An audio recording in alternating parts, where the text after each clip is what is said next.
ఎవరన్నా బైబిల్లో 4 సువార్తలో యేసు ప్రభు దగ్గరకు వచ్చి ప్రార్థన చేయమన్నారా? ప్రార్థన నేర్పించమన్నారు. కాకపోతే ఏమన్నారు? ఏమడిగారు? బాగు చేయమన్నారు, స్వస్థపరచమన్నారు, చూపు కావాలన్నారు, ప్రార్థించమని అడగల. కొంతమంది ఊరికొచ్చి అదొక తృప్తి అనమాట. ప్రార్థన చేయండి, దేనికోసం అంటే ఊరికే చేయండి ప్రార్థన. కాబట్టి ఎవరిని ఏమి గద్దించక మనం కూడా ప్రేమ స్వరూపులం కదండి. అప్పుడప్పుడు మాత్రమే మనకు ఇంకో కోణం వస్తుంది. మనం కూడా ఏం చేస్తాం? చేతులల్లో పెట్టి దీవించబరు అని చెప్పి పంపిస్తాం. యేసు ప్రభు దగ్గరికి దీవెనను అడిగేదానికి వచ్చారు, చేయి పెట్టి దీవించమని అడిగారు. ప్లస్ యేసు ప్రభు దగ్గరకు వచ్చి మాట మాత్రం సెలవు ఇమ్మన్నారు. శతాధిపతి ఏమన్నాడు? అయ్యా ఒక్క మాట పలకయ్యా, ఒక్క మాట నువ్వు పలికితే అవుతుంది.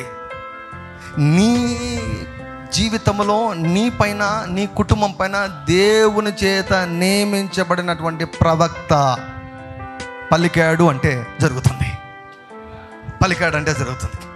ఎవరు పలికినా కూడా జరుగుతుందో నాకు తెలియదు, కానీ దేవుడు ఒక ప్రవక్తను నీ మీద నియమించాడు అనుకోండి, ఆ ప్రవక్త చెబితే మాత్రం ఖచ్చితంగా జరిగి తీరుతుంది. హల్లెలూయా.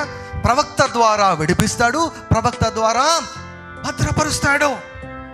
ఒక ప్రవక్త ద్వారా యెహోవా ఇశ్రాయేలును ఐగుప్తు దేశం రప్పించును, ప్రవక్త ద్వారా వారిని కాపాడును. కాబట్టి మిమ్ములను, మీ పిల్లలను, మీ యవన పిల్లలను, కుమారులను, కుమార్తెలను ఇటువంటి దుర్మార్గులైనటువంటి అబిమెలెకుల నుంచి, ఫరోల నుంచి, ఏమండి వీరి నుంచి రక్షించేదానికి దేవుడు ఎవరిని వాడుకుంటాడు తెలుసా?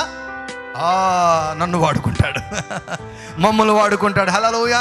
ఒక మాటను మీ కుటుంబం మీద పలికినప్పుడు దేవుడు ఆ మాటను వాడుకొని మిమ్ములను, మీ పిల్లలను భద్రపరుస్తాడు దేవుడు.